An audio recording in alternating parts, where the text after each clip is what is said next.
Mesdames, Messieurs, bon début de la semaine et bienvenue à ce journal télévisé administratif Dominique Concept. C'est pour moi un réel plaisir de vous le présenter. Nous allons ouvrir ce journal avec une page noire. Le vice-gouverneur de la province du Bas-Ouélé est décédé depuis hier dimanche 3 avril à Boutar. François Barthélémy Mouyouma, juriste, fit également le lit de la circonscription électorale de Bambassa et ministre provincial en charge de la fonction publique du gouvernement Jean Bamanissa.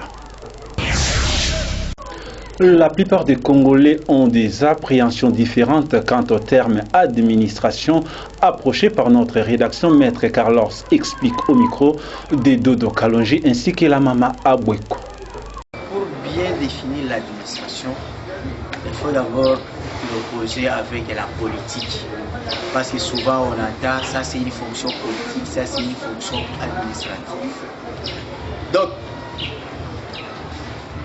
lorsque la politique conçoit des solutions pour résoudre un problème, mais l'application maintenant de cette conception, c'est ça maintenant qu'on appelle l'administration. D'où l'administration est concrète, mais la politique est abstraite.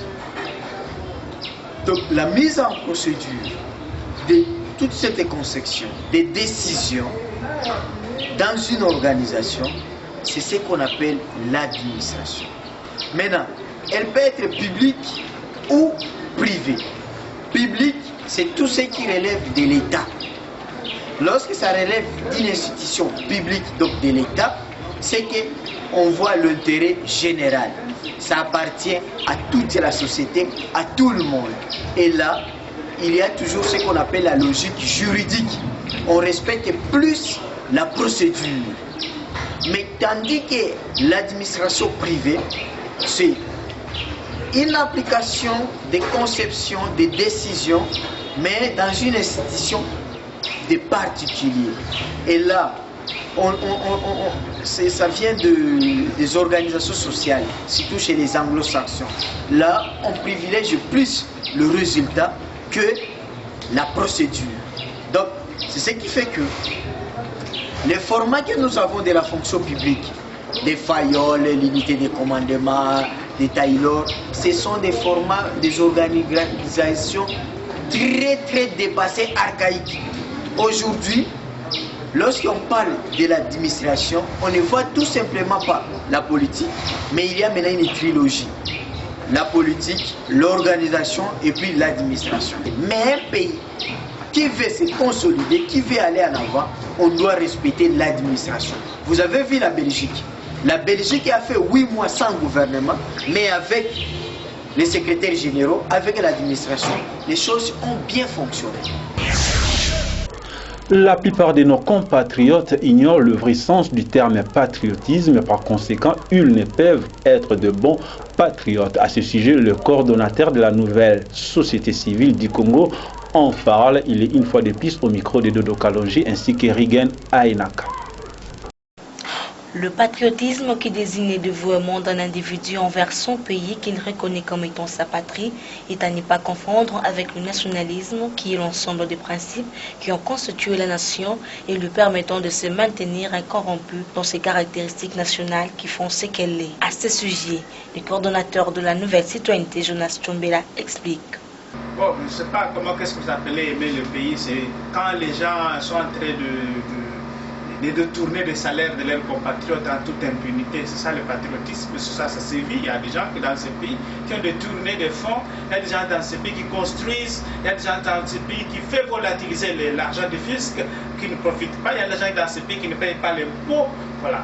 Dans des gestes, actes qui accompagnent les idées et les mentalités de certaines personnes qui ne révèlent pas qu'ils sont des vrais patriotes. Un patriote, c'est celui qui porte l'amour pour son pays. Est-ce que en ayant l'amour pour son pays, peut-on encore une fois détourner l'argent, ne pas payer l'impôt, ne pas payer les gens, les salaires dans le temps régulier, menacer les gens en toute illégalité, arrêter les gens arbitrairement, interrompre des réunions de gens arbitrairement. Autant de gestes et actes qui montrent que les Congolais sont encore loin du patriotisme. Là, il fallait interpeller même le ministère de la citoyenneté. La notion du patriotisme, c'est eux. Notons que le patriotisme, c'est d'abord l'amour de sa patrie, ce qui va plus loin que l'intégrité territoriale, qui n'est en gros que la défense des frontières physiques. Le respect de biens publics est une notion que beaucoup de Congolais en général et des Quinois en particulier ignorent, bien que le non-respect de ce bien expose beaucoup de gens à des conséquences fâcheuses. M. Dominique Moninga nous en parle et ce sont des propos qui ont été recueillis par Bienheureuse Mwakankonde. Les biens à usage commun. Ce sont des biens qui appartiennent à une communauté ou à un groupe bien déterminé, bien défini. Et ce sont les biens qui n'appartiennent pas à un individu ou à une personne. Donc les biens publics peuvent appartenir à une église, une entité ecclésiastique, peuvent appartenir à une entreprise étatique comme une société. Ça peut appartenir à une organisation non gouvernementale, ça peut appartenir à n'importe quelle entité, mais dont l'usage est octroyé à plusieurs personnes. Donc l'usage est multiple, il n'est pas retenu seulement pour un individu, et ces biens n'appartiennent pas à un individu, mais ça appartient à une collectivité. Les biens publics au Congo ne sont pas vraiment respectés et gardés. Donc ici au Congo, je donne un petit exemple, excusez-moi. Nous avions des biens publics, les bus d'une grande société qu'on appelait par exemple STIC. Donc puisque ce sont des véhicules qui appartiennent à l'État, donc nous la population et les responsables de la société, nous n'avons pas pris à nous le sens de responsabilité pour entretenir les biens qui sont mis à notre disposition pour notre travail. Donc il y a plusieurs sociétés, il y a plusieurs entreprises qui ont des chaises, mais puisque ceux qui en font usage sont nombreux, donc personne ne songe à bien les respecter, à bien les encadrer. Je prends mais par exemple l'exemple d'un chauffeur qui conduit les véhicules de l'État. Et vous entendrez parfois l'adage de Eza Biloko ya compagnie. Donc est-ce que Biloko ya compagnie babomba kayango malamute?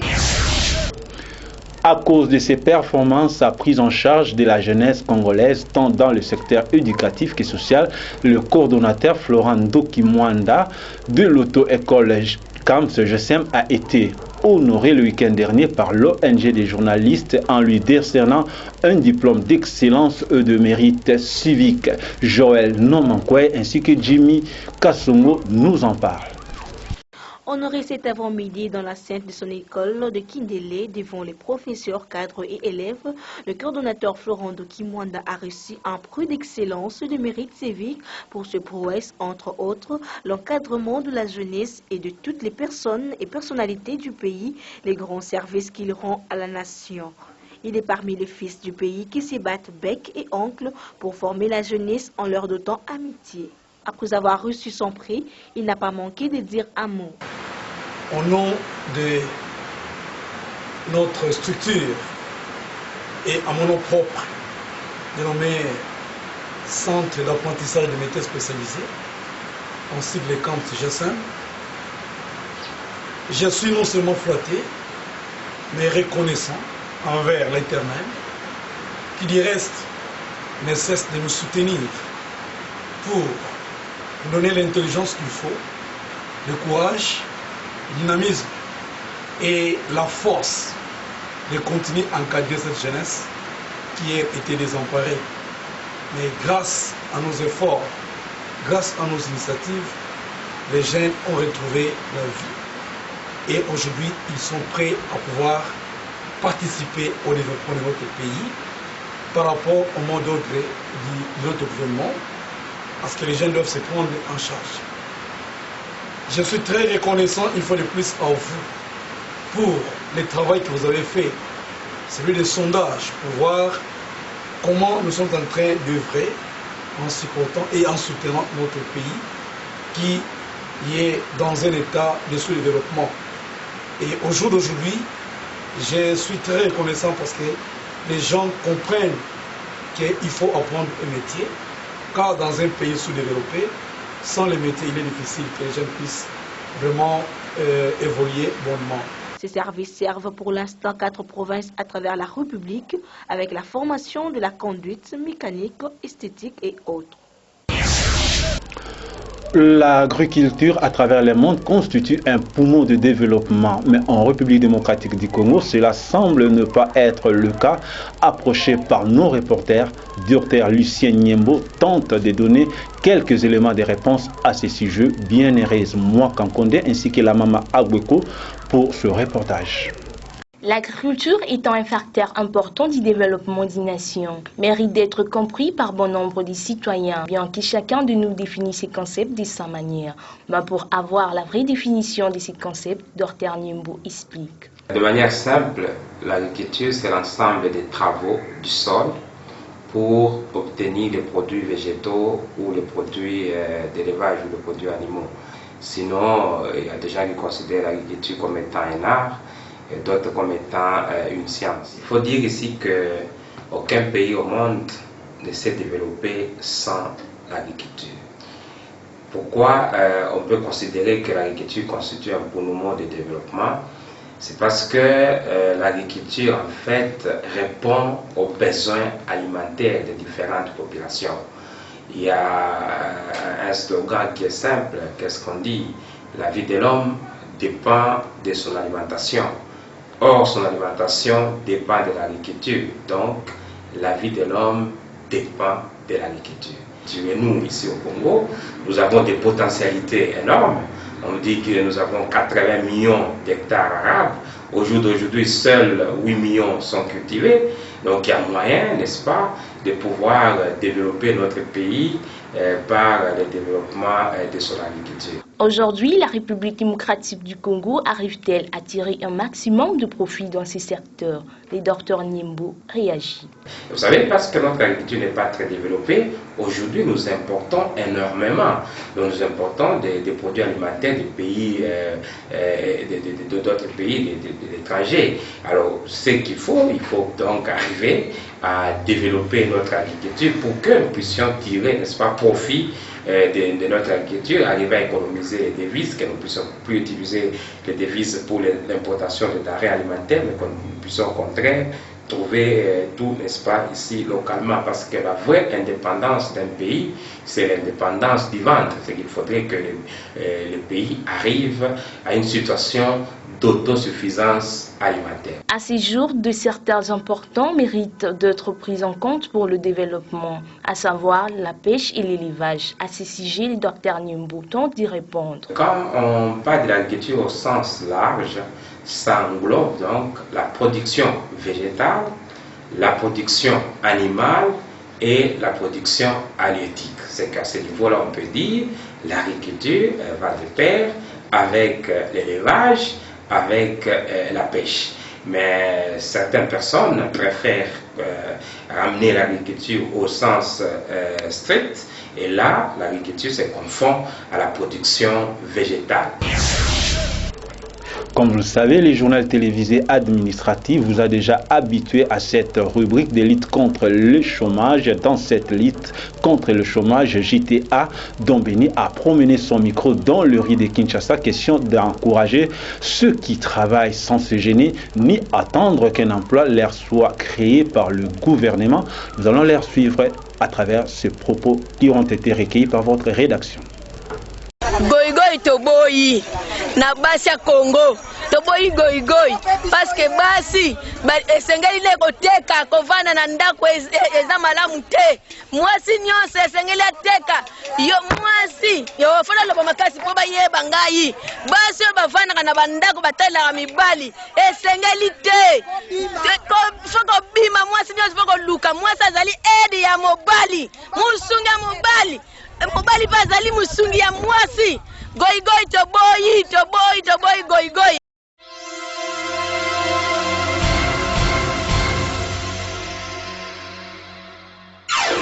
Balobi goigoi toboyi biso bakourager bakopera babi tozala nde à l'aise oyo ovandaka na palin oluka osala kikulu na nini biso bakourager luka mutu akourager olandi ye alaction nzela ndeni basala poazwa mbongo mpo osala mabe te osala kigoigoi te kigoigoi tosala nini toboyi tosengi tozala kimia tozala à l'aise ya mabe tobo yango so za la posa o bana ko coopérer que osala mabe te olugata masa na to nani esala mabia mais to la posa to za ndeka ala kimia to za ndeka à l'aise to te rapé à l'aise to tambula à l'aise ya mabe zala te kigogo na kata mboka so nini tobo yango.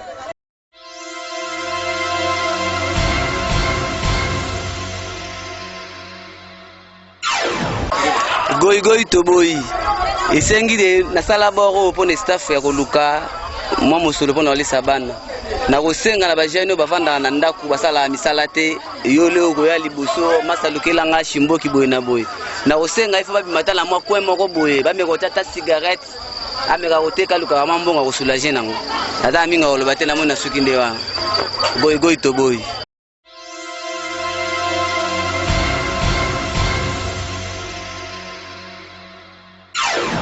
La page africaine à présent, les autorités du Congo d'en face à pied d'œuvre pour mettre fin à la panique qui a secoué le quartier du sud de Brazzaville dernièrement. À cet instant, tout semble revenir au calme. Incendié par ces assaillants, et notamment le commissariat du Dieu, le commissariat de Makele-Kele, le commissariat de Lemina, pour n'en citer que ceux-là, y compris le siège de la mairie de l'arrondissement numéro 1, Makele-Kele. Il faut également rappeler qu'à cet instant, le calme règne dans les quartiers sud de Brazzaville. Seulement, ces quartiers sont en train d'être vidés car les populations qui ont été secouées cette nuit ne pensent pas y passer une seconde nuit de la même manière. Ces derniers se déplacent pour se rendre vers les quartiers du centre et du nord de Brazzaville où il règne quand même un bon climat. Il faut le dire que certains d'entre eux n'ont pas d'abri, ne savent pas où ils vont, ils ont tout simplement quitté leur domicile pour aller là où les choses se passent un peu plus calmes. Lors de la déclaration du gouvernement lue par le ministre de la communication des médias chargé des relations avec le Parlement, porte-parole du gouvernement, Thierry Mongala, ce dernier a notifié que cette situation, qu'à l'état actuel des choses, le gouvernement de la République n'a pas encore la preuve que des candidats ou leur soutien soient impliqués. Il s'agit des candidats de l'opposition, bien sûr. Par contre, l'enquête serait en cours afin de déterminer les véritables responsables de cette situation qui a secoué ce matin la capitale congolaise de Brazzaville, mais également la République du Congo tout entière. Alors le peuple congolais est traumatisé car il ne veut pas revivre ou retomber dans les vieux souvenirs des guerres de 97 et 98 que notre pays a connues. Après le région des Masoro, Chadara ainsi que Salahi, Abaka Taher Moussa a conduit la délégation de la campagne électorale du président Idriss Déby à Barel Gazel. Question de sensibiliser les électeurs au profit de la candidature de MPS. Direction régionale de campagne du parti MPS, Mouvement patriotique du salut de la région de Barel Gazel, continue sa tournée de sensibilisation et de mobilisation des militants dans la région. Après les villes de Mosoro et Chadara, la délégation de campagne conduite par Abakar Taher Moussa a tenu son 3e meeting dans la ville de Salal. Elle appelle les militants et sympathisants à plus de mobilisation pour une victoire du candidat de l'Alliance Idriss Déby Itno. Le bilan de notre candidat est positif dans la région et visible dans les secteurs clés comme l'éducation et la santé. Le développement de la région de Bahr al-Ghazal a été toujours la priorité de notre candidat Idriss Déby Itno. Abakar Taher Moussa estime que le candidat de la majorité, Idriss Déby Itno, est le mieux placé pour comprendre les problèmes du développement socio-économique de la région, notamment l'accès à l'eau potable et la construction de routes pour désenclaver la localité. Cette forte délégation de notre grand parti est venue de N'Djamena pour vous appuyer sur la mobilisation et la sensibilisation des militants, parce qu'elle accorde une grande importance au projet en cours de réalisation entamé par notre candidat Idriss Déby Itno dans la région. Il connaît vos problèmes et demande votre voix le 10 avril pour y apporter des réponses. Abakar Taher Moussa a par ailleurs demandé aux populations de la région de Bahr el-Ghazal de retirer leur carte d'électeur afin de voter massivement le 10 avril en faveur de leur candidat Idriss Déby. Nous allons clore cette page africaine avec le Djibouti. Ismaël Omar Guelleh, candidat à sa propre succession aux élections présidentielles à Djibouti, s'était rendu à Ras Dika, une région du sud du pays, pour défendre son bilan de 15 ans à la tête de Djibouti et demander le vote des habitants de cette ville. Suivez. Ismaël Omar Guelleh fait son bilan aux habitants de la commune de Ras Dika. En meeting dans ce quartier de Djibouti, la capitale, IOG, comme le surnomment ses partisans, affiche que son pays est sur la voie de développement. Pour lui, la stabilité du pays ainsi que l'unité du peuple djiboutien sont à mettre à son actif. Aussi, son pays s'est engagé, dit-il, sur le chemin de l'émergence.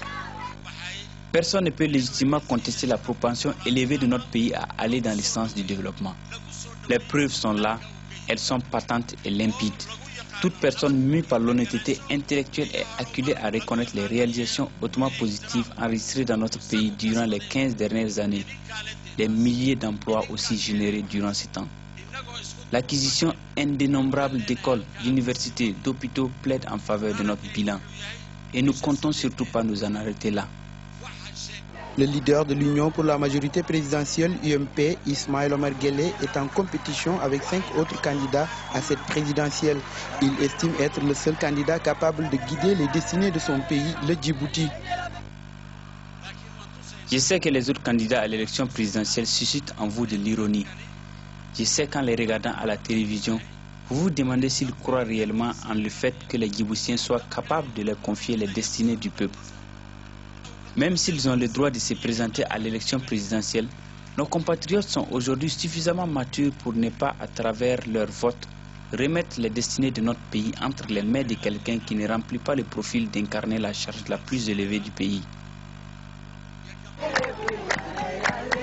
Pour IOG, l'unité de la nation demeure indispensable. Pour rappel, la candidature d'Ismaël Omar Guelleh à la présidentielle 2016 est réclamée par le peuple djiboutien à travers une marche qui s'est tenue le 1er novembre 2015 sur l'ensemble du territoire national. C'est par cette page africaine que nous allons boucler cette édition du journal réalisée par l'ensemble de la rédaction. Et au nom de toute la rédaction, nous vous disons merci de l'avoir suivi. C'était pour moi un réel plaisir de vous le présenter. Je vous fixe rendez-vous très prochainement. D'ici là, portez-vous bien en compagnie des programmes de vos télévisions. Merci.